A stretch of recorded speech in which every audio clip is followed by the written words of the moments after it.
Olá, eu sou André Castro, condutor de Consciências, e é um grande prazer estar aqui na sua companhia. Você está ouvindo o Caminhos da Consciência, um espaço semanal para refletirmos sobre escolhas, padrões, emoções e os movimentos invisíveis que moldam a nossa vida.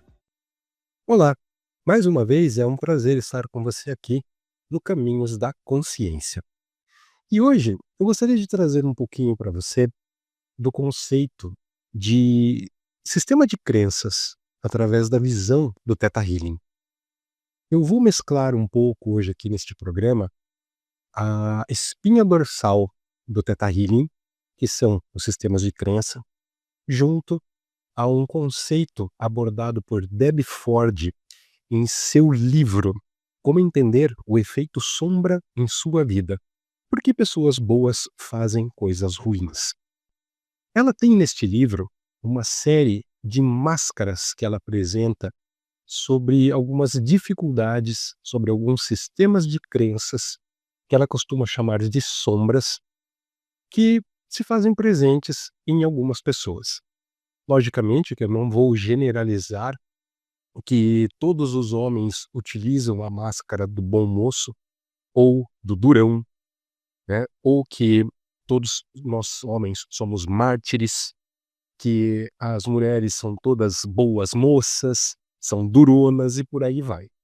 Mas existem diversas características e comportamentos que são atrelados a essas máscaras, a essas sombras, que na visão do Theta Healing podem ser vistas como um sistema de crenças.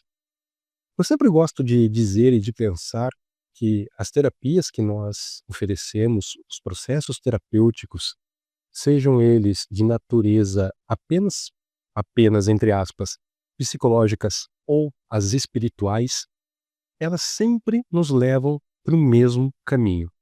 O caminho do autoconhecimento, o caminho de entender como nós funcionamos, e a partir do momento que nós entendemos como a gente funciona, a gente pode ter esse manual de instruções e utilizá-lo de maneira mais adequada. Basicamente, né, se a gente fosse fazer essa comparação, é como a gente pegar um aspirador de pó que a gente nunca viu na vida e simplesmente, sem ler o seu manual de instrução, a gente tentar usar. A gente pode até conseguir utilizá-lo, mas pode ser que a gente não utilize uma determinada função, que se a gente não se atenta se ele é 110 ou 220, a gente pode ligar na tensão errada e queimá-lo ou fazê-lo trabalhar na metade da potência que ele tem. E se a gente for trazer nesse mesmo comparativo, nesta mesma linha de pensamento, os nossos comportamentos, nós também podemos trabalhar e funcionar de maneiras inferiores àquilo que nós poderíamos fazer se conhecêssemos todas as nossas qualidades, todos os nossos defeitos, todas as nossas virtudes, tudo aquilo que nos traz culpa e que nos coloca em lugares menores do que nós poderíamos ocupar. Então, partindo desta premissa, eu gostaria de falar para você assim sobre o que é um sistema de crenças, né? O que compõe um sistema de crenças dentro de uma pessoa. Esse sistema, ele pode, né, ter dentro dele todas as minhas convicções, tudo aquilo que eu acredito que seja real, mesmo que seja irreal. Eu posso acreditar que eu sou merecedor, como eu posso acreditar que desmereço diversas coisas na minha vida. Nesse meu sistema de crenças também estão as crenças relativas a quem eu sou e a o que eu ofereço ao mundo. O que eu posso entregar para as pessoas, o que eu posso fazer com aquilo que eu tenho. Dentro desse sistema também estão todos os meus gostos e desgostos. Tudo aquilo que eu tolero e tudo aquilo que eu não tolero. O sistema de crença, ele pode ser, para cada pessoa, positivo e negativo. Mas devemos tomar cuidado com julgamentos, pois os sistemas de crenças, eles são individuais. Por vezes, a gente se relaciona por afinidade com o sistema de crenças de outras pessoas. E por vezes a gente se afasta por esse mesmo motivo, né? Não pela afinidade, mas por entender que o sistema de crença daquela pessoa conflita diretamente com o meu. Gosto de dizer que todos nós somos universos e que aquilo que eu tolero pode ser intolerável para você e vice-versa. Então, como é que a gente poderia dizer assim, um sistema de crença que pode ser positivo? Eu posso ter a crença comigo de que eu sou um bom terapeuta, de que eu sou uma pessoa que auxilia outras pessoas a terem uma vida melhor. Como eu posso ter um sistema de crença negativo, onde eu vou me julgar, onde eu vou me punir, onde eu vou me cobrar, porque era para eu ter dito A e eu disse B durante uma sessão de terapia. Então, os sistemas eles podem ser positivos ou negativos. Todos trazem para nós algum tipo de benefício, inclusive aquele que a gente julga como negativo, o que a gente costuma dizer, né, que a gente chama de ganho secundário. Então, às vezes, eu me impeço, né, eu me contenho, eu me policio de não me mostrar, de não estar em foco, porque assim eu não recebo críticas, mas eu também não consigo viver aquilo que eu vim viver. De uma certa maneira, ele me auxilia, me mantém numa zona de conforto, mas essa zona de conforto, ao mesmo tempo, me proíbe de conquistar algo melhor. E quando a gente fala, então, sobre esse sistema de crenças que são atrelados a esse conceito de sombra do livro da Debbie Ford, eu gostaria de compartilhar com você algo muito particular, que isso me veio de uma maneira muito interessante, isso me veio de uma maneira muito bacana, quando eu pude fazer um processo de conhecer a minha sombra. Quando a gente fala sobre sombras, a gente sempre tem uma conotação negativa de que isso é um lugar escuro, de que são aspectos, né, de nosso inconsciente que são maus, que são ruins, que são prejudiciais para nós. Quando na verdade, todas essas nossas sombras nada são além de comportamentos, de pensamentos que nós, por vezes, colocamos dentro de espaços ou escondemos para que possamos ser aceitos em uma família, em um círculo de amigos, em vida em sociedade. Então, se todos os meus amigos estudam na mesma escola que eu e todos eles tiram C em todas as provas, quem eu penso que eu sou de mostrar que eu posso tirar A? Então eu deixo a minha capacidade intelectual nivelada com aquelas crianças que eu estudo junto, com os meus amiguinhos. E então, ao invés de ser um aluno nota A, para poder fazer parte e não ser excluído, eu estou no C. Porém, todavia, entretanto, eu sei que eu sou um aluno A. E eu começo a julgar os meus amigos, eu começo a diminuí-los, eu começo a dizer o quão incompetentes eles são por tirarem C. Então essa é uma sombra que eu tenho, que eu estou reprimindo a minha capacidade de ser um aluno nota A, mas eu sou o aluno nota C para fazer parte daquele contexto. Porém, eu não gosto daquele espaço onde eu estou. Então essa sombra e ela vem de uma maneira agressiva, ela vem de uma maneira quase que um passivo-agressivo, né, para tentar mostrar para essas outras crianças o quão bom eu sou. Então são esses aspectos que quando a gente trabalha com sombras, eles nos trazem de conhecimento. Então se eu puder simplesmente ter a a força, ter esse poder interno de entender que eu não preciso me diminuir para caber, eu posso utilizar esta minha inteligência, este meu intelecto maior, por assim dizer, para galgar outros espaços, ter outro círculo mais adequado com aquilo que eu sou. E eu não estou desta maneira falando que os outros alunos que estão ali que tiram C são inferiores a mim. De repente todos eles podem também tirar um A. mas eles também se encontram presos nesta sombra ou neste condicionamento de que eu não posso ser melhor do que os outros. E hoje em dia isso é muito difundido, de que todos somos iguais, de que todos somos nivelados pela mesma régua. E não é isso que acontece. E é por isso que a gente vê, muitas vezes, alguns rompantes de raiva, rompantes de ira, porque são pessoas que não se sentem naquele nível, mas foram colocadas, condicionadas àquilo porque, de vez em quando, ou quase sempre, nossos pais diziam pra gente: "Não sei, você não pode ser melhor do que os outros, você não pode se destacar, né, quem se destaca leva pedrada", né, como dizem, né, aquele velho ditado que diz que a árvore que dá fruto costuma levar pedrada, né, porque alguém vai querer derrubar aquele fruto. A árvore que não dá fruto nenhum, quem que se importa com ela? Então, quando eu falo para você de particularidades, dentro desse livro da Debbie Ford, existe uma máscara, uma sombra chamada O Bom Moço. E nela eu passei muito da minha vida. E foi quando eu pude me encontrar com o meu eu de luz, e logo depois eu me encontrei com o meu eu de sombra, que toda esta sombra do bom moço veio abaixo e a minha vida mudou completamente.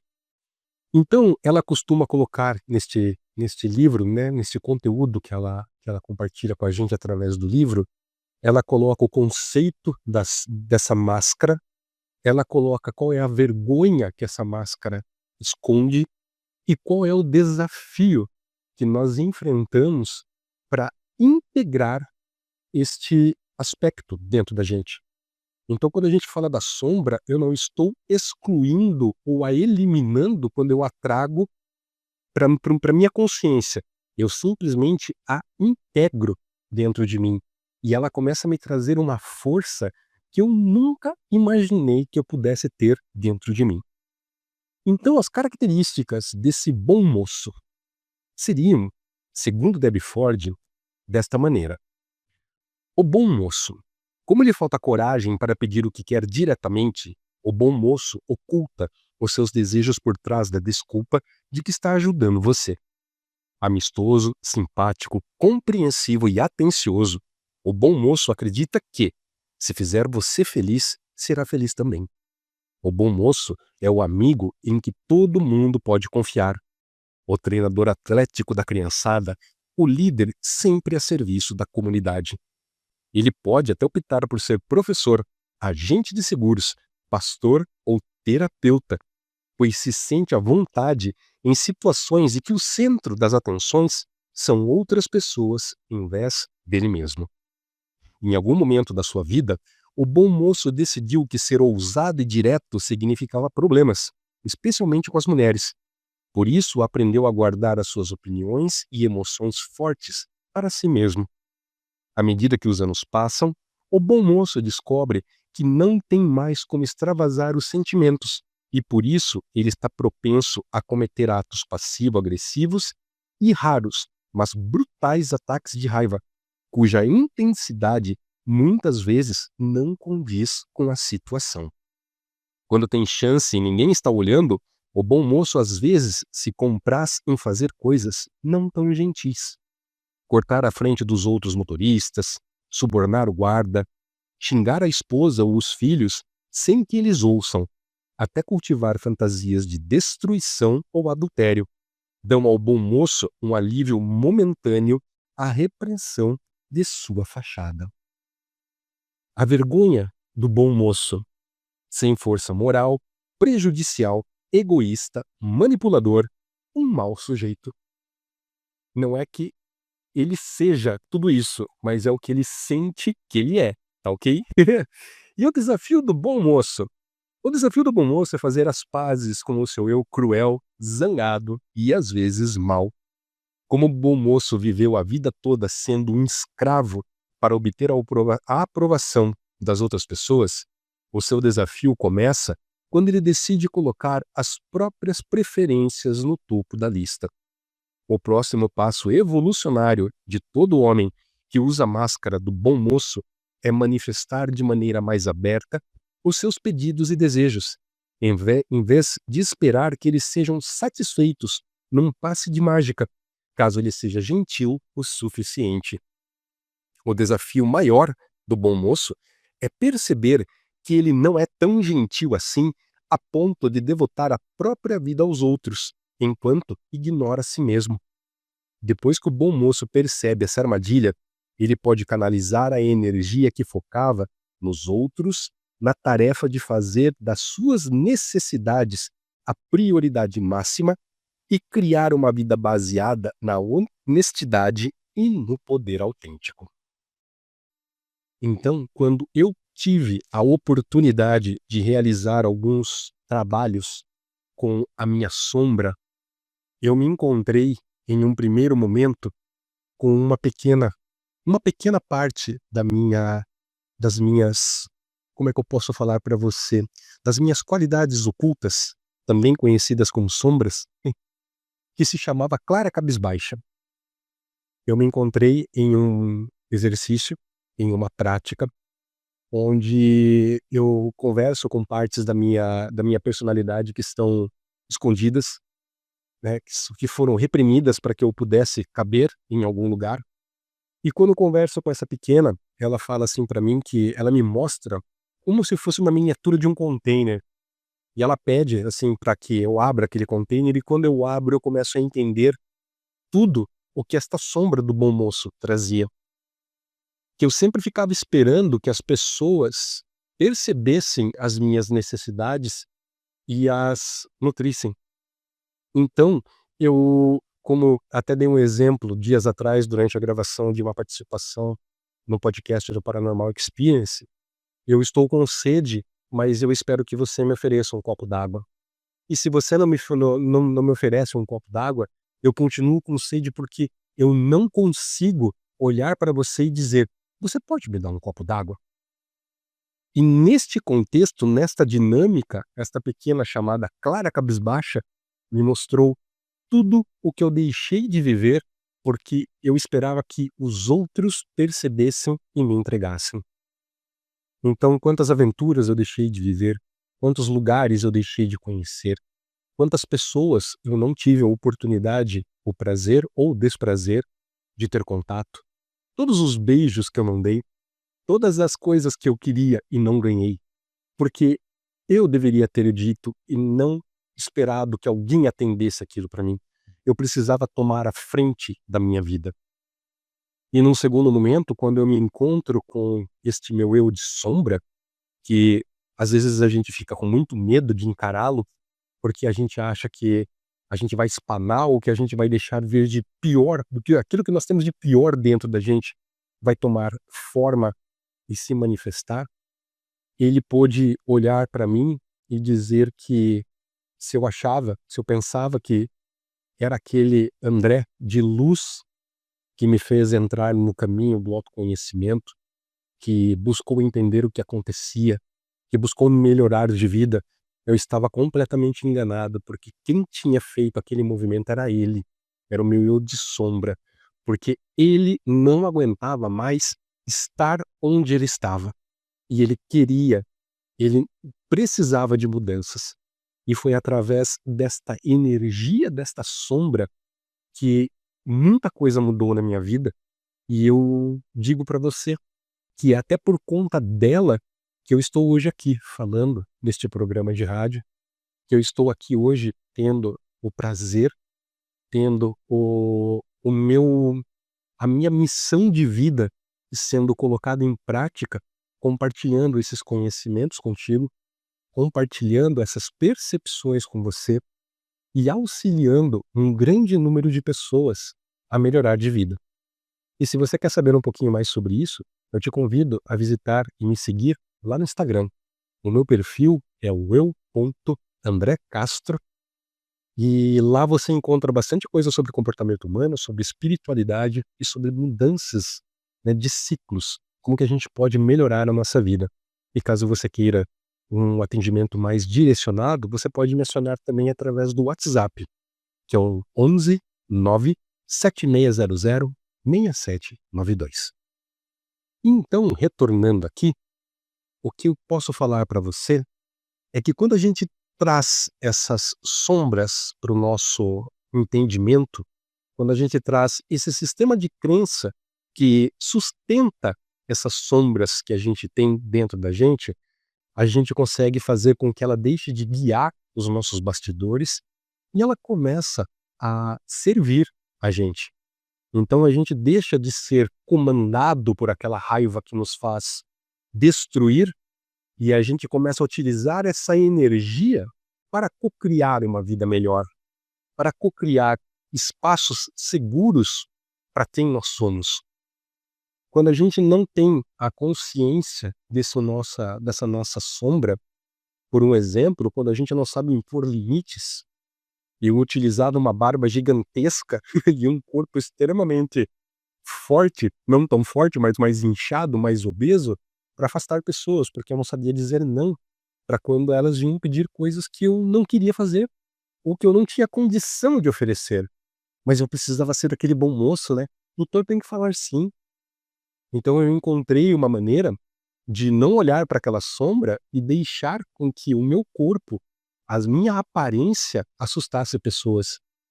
E quando a gente consegue entender como tudo isso funciona, como essa sombra pode nos proteger, ela pode nos dar a consciência e a força necessária para simplesmente olhar para as pessoas e dizer assim: olha, isso vai contra tudo aquilo que eu tenho como valor. Eu não vou fazer o que você está me pedindo. É muito diferente, né, de falar: opa, não, até aqui eu tolero, mais do que isso já é um desrespeito. Então eu peço para que você não ultrapasse essa linha. E se a pessoa ultrapassa essa linha, a gente ainda tem a segurança de falar: ok, eu não preciso ter você na minha vida. Se é isso que você pode me oferecer, eu prefiro me afastar. Mas anteriormente eu continuava, porque eu não tinha este discernimento ou esta força interior para colocar as pessoas em seu devido lugar e eu no meu devido lugar de segurança. Então a sombra, ela não está dentro da gente, ela não está aqui para nos prejudicar. Ela nos prejudica enquanto a gente não as acolhe, a gente não as integra dentro de nós. E é isso que o nosso trabalho de crenças, o nosso trabalho com as sombras, né, ela proporciona para a gente. Gostei muito de abordar este assunto com você neste programa de hoje. E caso você queira saber sobre outras sombras e como a gente pode trabalhar seus aspectos e trazer esta força para a sua vida, deixa um comentário lá no Instagram. Eu vou colocar ali uma postagem falando sobre este programa de hoje, sobre o programa das sombras. E caso você queira saber alguma coisinha a mais, é só deixar um comentário que a gente, quem sabe, no próximo programa aborda outras características, outras máscaras que nós utilizamos e que, por enquanto, nos prejudicam, mas podem nos auxiliar e ser a nossa maior força em nossas vidas. Obrigado pela sua companhia e carinho. Eu sou André Castro e te espero na semana que vem aqui no programa Caminhos da Consciência. Um grande abraço para ti, que o Criador te abençoe, esteja bem e em paz.